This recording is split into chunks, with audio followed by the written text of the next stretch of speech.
دوستوں اور بہنوں اور بھائیوں، محمد خورشید خان اردو ادب کی جانب سے آپ کے لیے ایک اور ویڈیو لے کر حاضر ہوا ہے جو شعری اصناف پر ہے۔ دوستوں، ابھی تک آپ نے سبسکرائب نہیں کیا ہے چینل کو تو ابھی اور اسی وقت ہی سبسکرائب کر لیجئے گا۔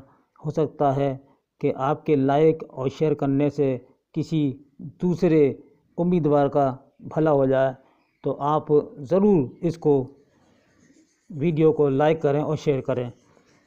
اور اگر کوئی بات پوچھنی ہو تو میں اپنا واٹس ایپ نمبر بھی سب کو بتاتا ہوں۔ میرا نمبر ہے 8477965321۔ دوستو، 18 تاریخ کو آپ کا پیپر ہے۔ اللہ آپ کو اچھے نمبروں سے کامیابی عطا فرمائے، آمین۔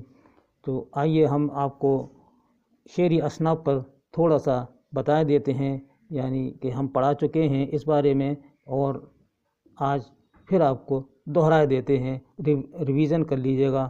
اور یہ بیل آئیکن جو اس کو آپ پریس کر لیجئے گا تاکہ جو بھی ویڈیو ہو آپ کے پاس آ جائے۔ تو ربائی کسے کہتے ہیں؟ ربائی کے کیا معنی ہیں؟ 4 مصرعوں والی نظم کو ربائی کہتے ہیں۔ اس کو 2 بیتی بھی کہا جاتا ہے۔ ربائی کا پہلا، دوسرا اور چوتھا مصرع ہم قافیہ و ہم ردیف ہوتے ہیں۔ ربائی کا تیسرا مصرع بہت اہم ہوتا ہے۔ ساری ربائی کا دار و مدار اس تیسرے مصرعے پر ہوتا ہے۔ ربائی اردو میں فارسی سے آئی ہے۔ کہاں سے آئی ہے؟ فارسی سے آئی ہے۔ یہ فارسی زبان کا لفظ ہے ربائی۔ فارسی میں عمر خیام کی رباعیاں بہت مشہور ہوئیں، جن کا ترجمہ دنیا کی ہر زبان میں ہو چکا ہے۔ عمر خیام بہت مشہور ربائی گو شاعر ہیں۔ ربائی میں اخلاق، مذہب، تصوف، منقبت، مدح، حجب، حسن و عشق اور حد یہ ہے کہ مرثیے کے مضامین بھی باندھے گئے ہیں۔ میر انیس، حالی، اکبر جوش کی رباعیاں بہت مشہور ہیں۔ اب آئیے مخمس۔ یہ کس نظم کو کہتے ہیں؟ مخمس اس نظم کو کہتے ہیں، یعنی جس نظم میں 5 مصرعے کا ایک بند ہوتا ہے اس کو مخمس کہتے ہیں۔ اس کے پہلے بند میں 5 مصرعے ہم قافیہ ہوتے ہیں۔ اس کے بعد ہر بند کے 4 مصرعے الگ سے ہم قافیہ ہوتے ہیں۔ 5واں مصرع قافیے کے معاملے میں پہلے بند کی پیروی کرتا ہے۔ کبھی کبھی ایک ہی مصرع ہر بند کے آخر میں 5واں مصرعے کے طور پر بار بار آتا ہے۔ یہ ہے مخمس۔ اب آئیے مسدس کسے کہتے ہیں؟ مسدس اس نظم کا ہر بند 6 مصرعوں پر مشتمل ہوتا ہے۔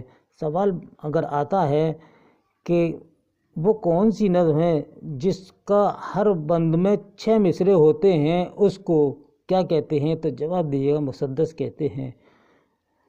پہلے 4 مصرعے ہم قافیہ ہوتے ہیں، اس کے بعد 2 مصرعے علیحدہ قافیوں میں ہوتے ہیں۔ ان 2 مصرعوں کو ٹیپ کہتے ہیں۔ حالی کی مشہور نظم مد و جزر اسلام مسدس فارم میں لکھی گئی ہے۔ اسی طرح چکبست اور اقبال وغیرہ نے بھی مسدس کے فارم میں نظمیں لکھی ہیں۔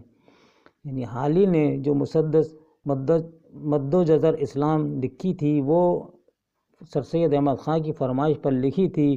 اسی طرح چکبست نے بھی لکھی ہے اور اقبال نے بھی۔ اب آئیے نعت۔ نعت کسے کہتے ہیں؟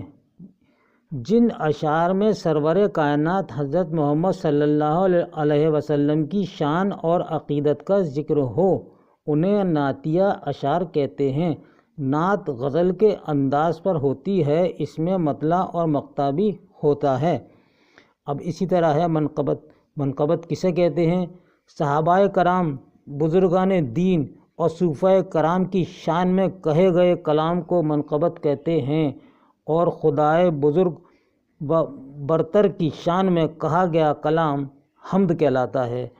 دوستو، جب بھی آپ بزرگان دین پر گئے ہوں گے یا جانے کا اتفاق ہوا ہوگا تو اکثر آپ نے منقبت سنی ہوں گی، قوالیاں سنی ہوں گی، تو وہ سب منقبت ہوتی ہیں، اور جو صلی اللہ علیہ وسلم کی شان میں کلام کہا جا رہا ہے اس کو ہم نعت کہتے ہیں۔